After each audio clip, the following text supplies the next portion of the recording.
The silent screen commander Sarah Chun had been staring at the same star charts for 3 hours when the universe changed forever.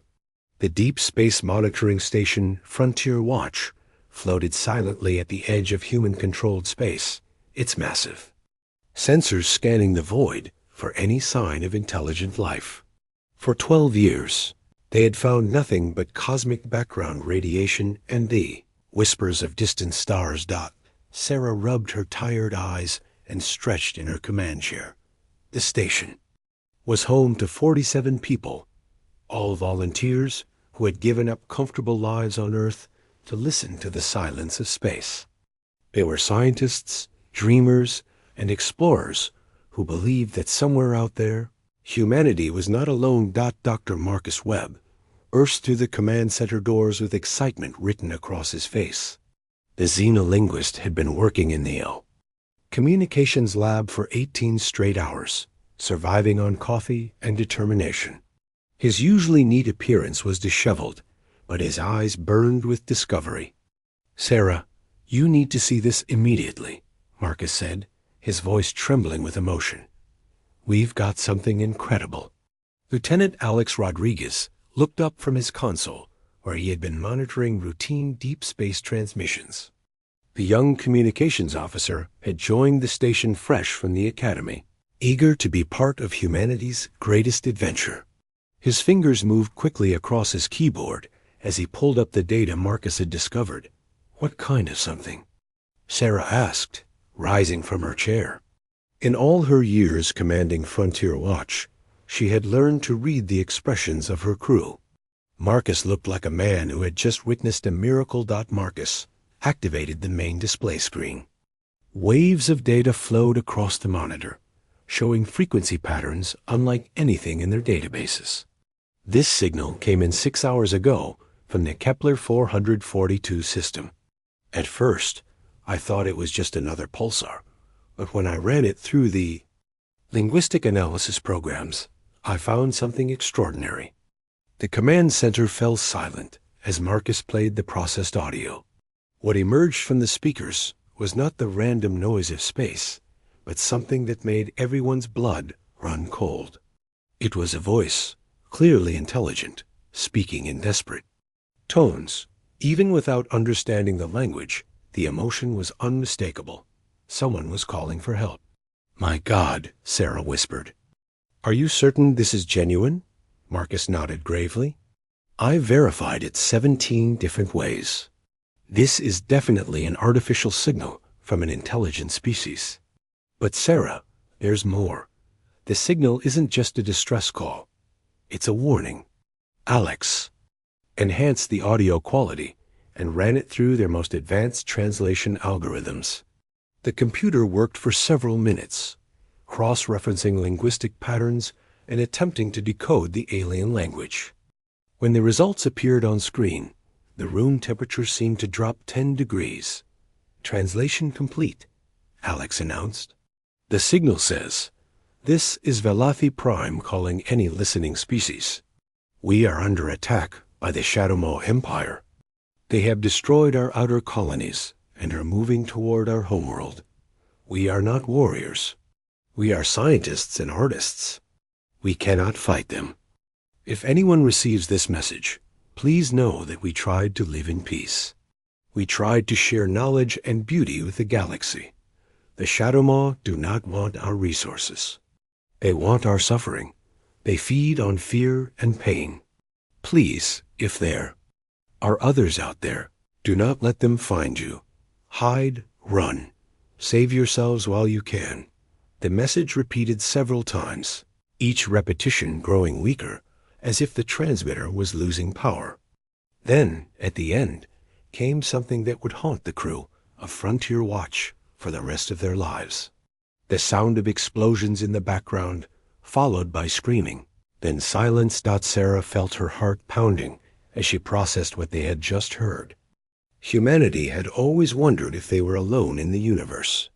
Now they knew they were not, and their first contact with another species was witnessing their destruction.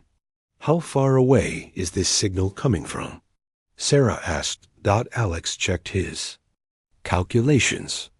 approximately 47 light-years from Earth. But, Commander, based on the signal degradation, I estimate this message was sent at least 6 months ago. The implications hit everyone at once.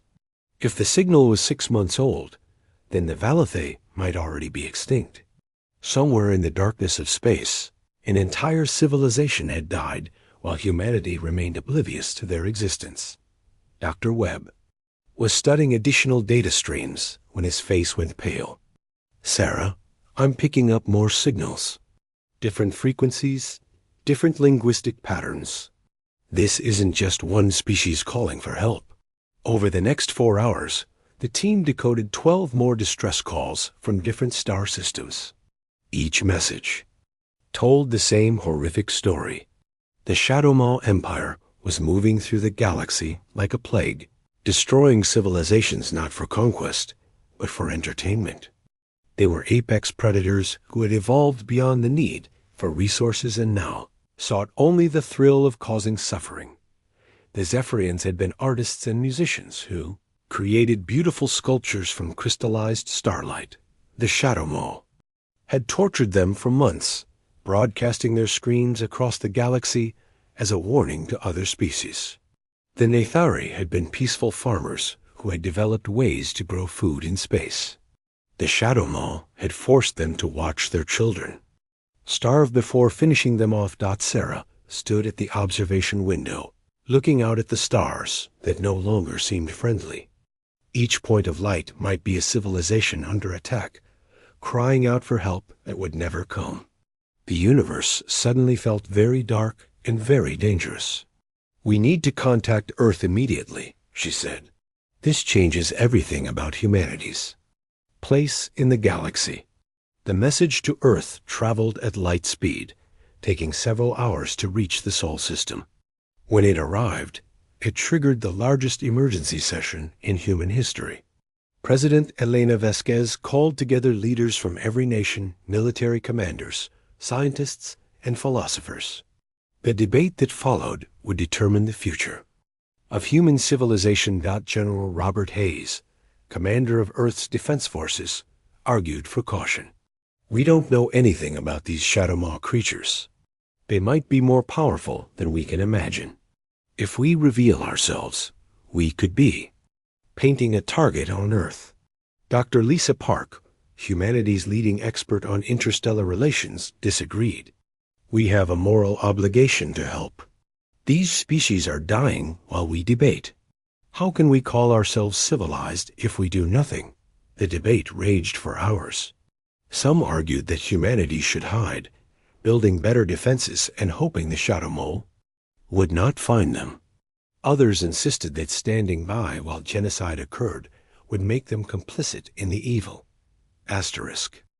President Vasquez listened to all sides before making the decision that would echo through history. We are going to help.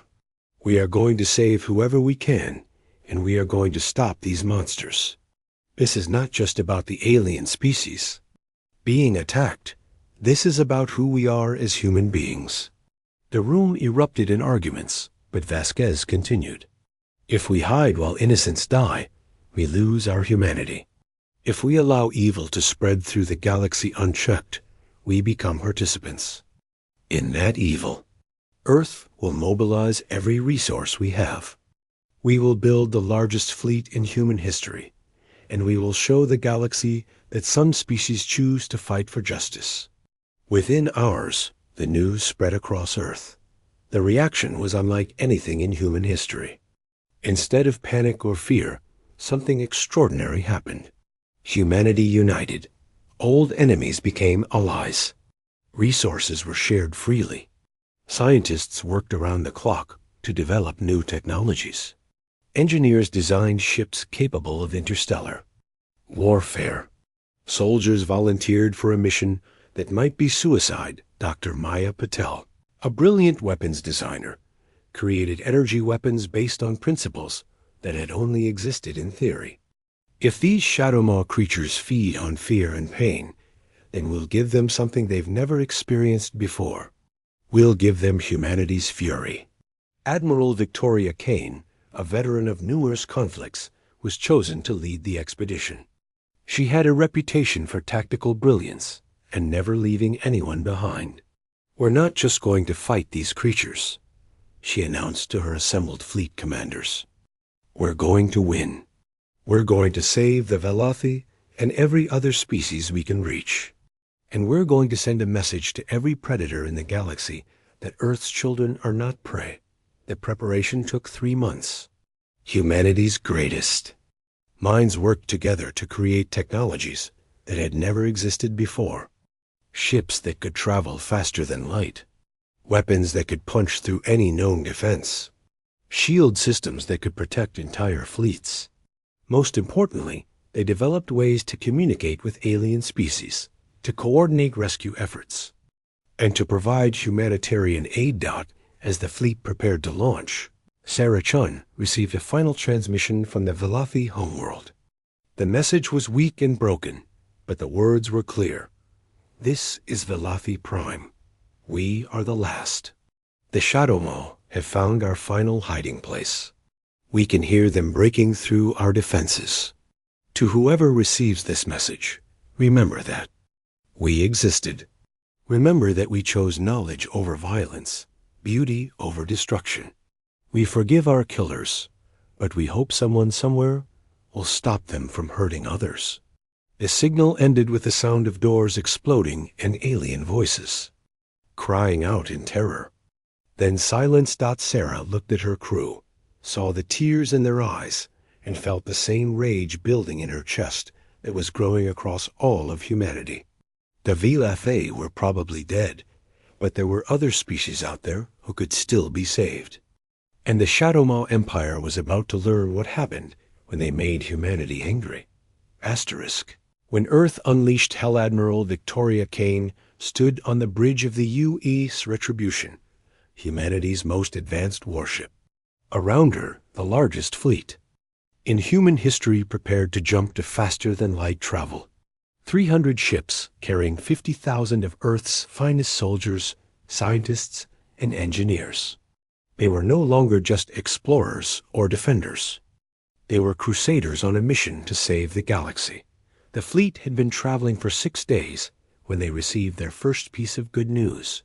Dr. Webb, who had joined the expedition as chief xenolinguist, had been monitoring alien communications across multiple star systems. His latest report made everyone's hearts race with hope. "Admiral, I'm picking up new signals from the Velothi system," Dr. Webb announced. "There are survivors. Not many, but some Velothi managed to escape to the outer planets of their system. They're hiding in asteroid mining stations and abandoned research facilities." Captain David Storm, Kane's tactical specialist, studied the star charts.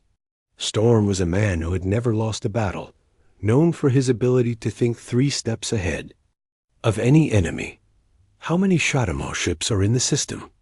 "Approximately 60 vessels," Webb replied. "But here's the interesting part. They're not behaving like a military fleet. They're spread out, each ship hunting independently. They seem more interested in finding survivors to torture than in maintaining any kind of defensive formation." Kane felt a cold smile cross her face. "They're not soldiers. They're predators. And predators get careless when they think they're hunting helpless prey." The human fleet emerged from faster-than-light travel at the edge of the Velothi system. What they saw made even the most experienced veterans feel sick. The beautiful blue-green worlds they had seen in the alien transmissions were now scarred and burning. Space was filled with debris from destroyed cities and ships. The Shadow Maw had been thorough in their destruction. Engineer Maya Patel, who had designed many of the fleet's weapons, was monitoring the enemy ships through long-range sensors. "Admiral, I'm reading massive energy signatures from the Shadow Maw vessels. They're not just destroying things. They're broadcasting the destruction on multiple frequencies. They're turning genocide into entertainment." Kane activated the fleet-wide communication system. "All ships, this is Admiral Kane. What we're seeing here is evil in its purest form. These creatures don't just kill, they celebrate suffering. They broadcast pain across the galaxy to terrorize other species. Today, we show them what happens when they encounter a species that doesn't scare easily. The battle plan was unlike anything in human military history. Instead of one massive assault, the fleet would split into small groups and attack from multiple directions. Each group would target Shadow Maw ships that were isolated from their companions. The goal was not just to destroy the enemy, but to rescue every survivor they could find. Lieutenant Commander James Wright led the first attack group. His squadron of 12 ships approached a Shadow Maw vessel that was bombarding a Velothi research station. The enemy ship was enormous, nearly a kilometer long, covered in weapons designed to inspire terror rather than achieve military efficiency. Their communications array first, Wright ordered. We don't want them calling for help. The human ships moved like wolves around the massive alien vessel. Their weapons were smaller, but more precise than anything the Shadow Maw had encountered. Instead of trying to destroy the enemy ship immediately, they systematically disabled its weapons, engines, and communication systems. Inside the Shadow Maw vessel, Commander Vex High was experiencing something he had never felt before: confusion. His ship was under attack, but not from any weapon system he recognized. The enemy ships were too small and too fast. They moved in coordinated patterns that made no sense to a predator mind. What species is attacking us? Vex High demanded from his crew. Unknown, Commander. Their technology is unfamiliar. They appear to be focused on disabling our systems rather than destroying us. Vex High laughed, a sound like breaking glass. Foolish. They must be trying to capture us for questioning. Send a fear broadcast on all frequencies. Show them what happens to species that oppose the Shadow Maw. But when the Shadow Maw broadcast their standard psychological warfare, something unprecedented happened. The human ships broadcast back. This is Admiral Victoria Kane of the Human Defense Fleet. Her voice echoed across all frequencies. Your reign of terror ends today. You have tortured and murdered innocent species across the galaxy. You have made suffering into entertainment. You have shown no mercy to anyone. We will show you the same mercy you have shown others. The human attack intensified. Wright's squadron had been joined by 3 others, and together they overwhelmed the Shadow Maw vessel. But instead of destroying it, they boarded it. Human soldiers, wearing advanced armor and carrying weapons that could punch through any known defense, stormed through the ship's corridors. What they found inside made them understand why the galaxy feared the Shadow Maw. The ship was not just a warship. It was a torture chamber.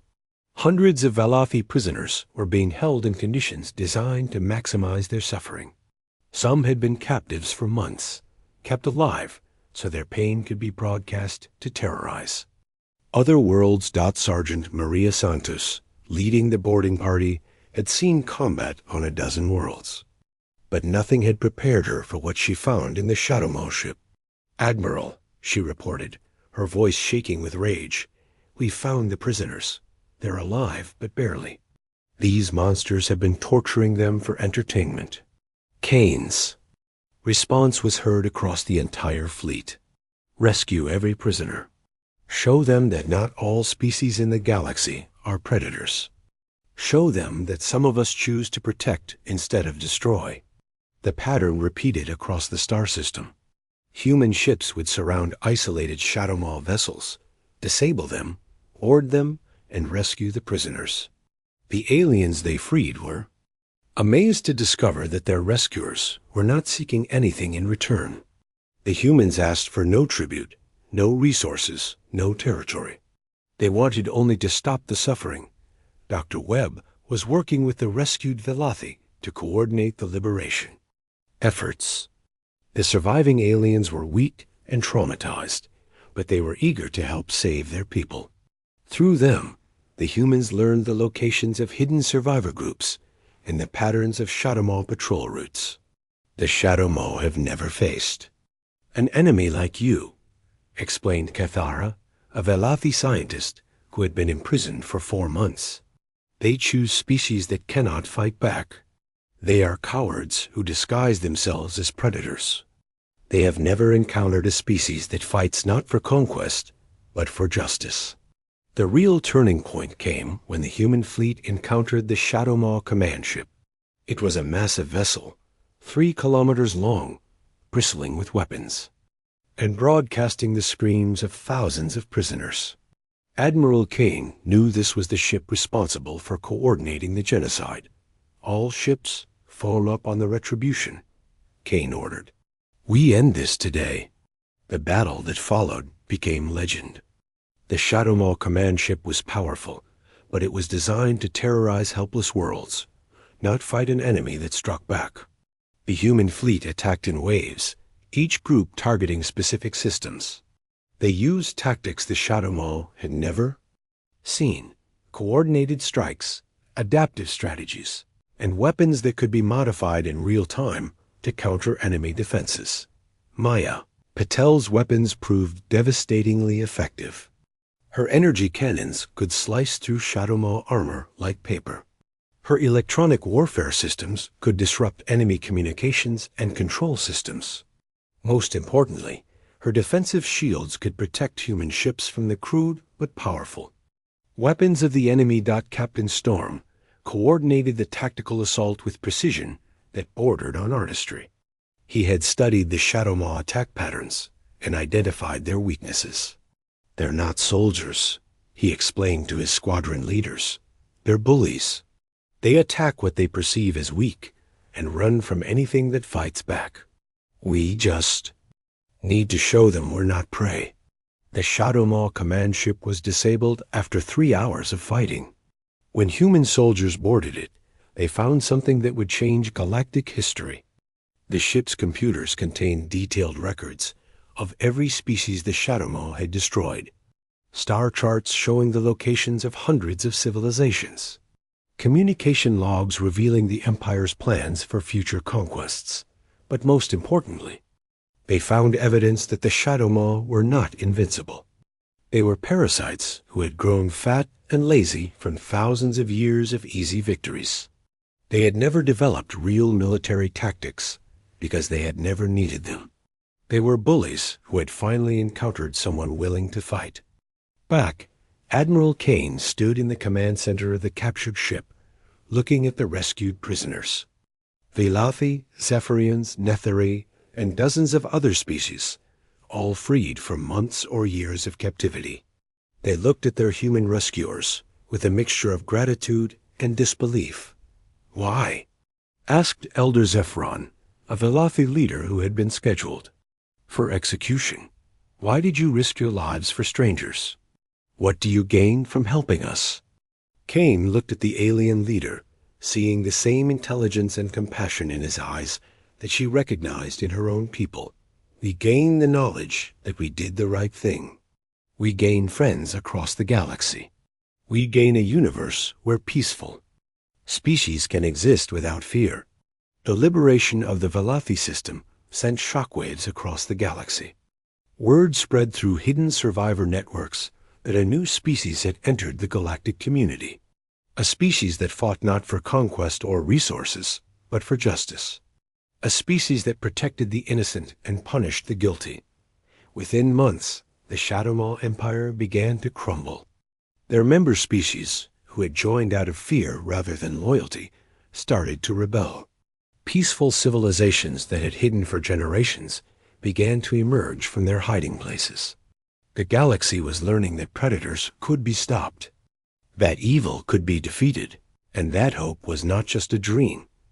Admiral Kane established the first Galactic Protection Alliance, with Earth as its founding member. The alliance's charter was simple: to protect peaceful species from those who would harm them, to provide aid to those in need, and to ensure that no species would ever again face genocide alone. The Velathi homeworld was rebuilt with help from human engineers and scientists. The Zephyrians resumed their art, creating new sculptures that celebrated freedom and friendship. The Natheri returned to their farms, growing food that would feed refugee populations across the galaxy.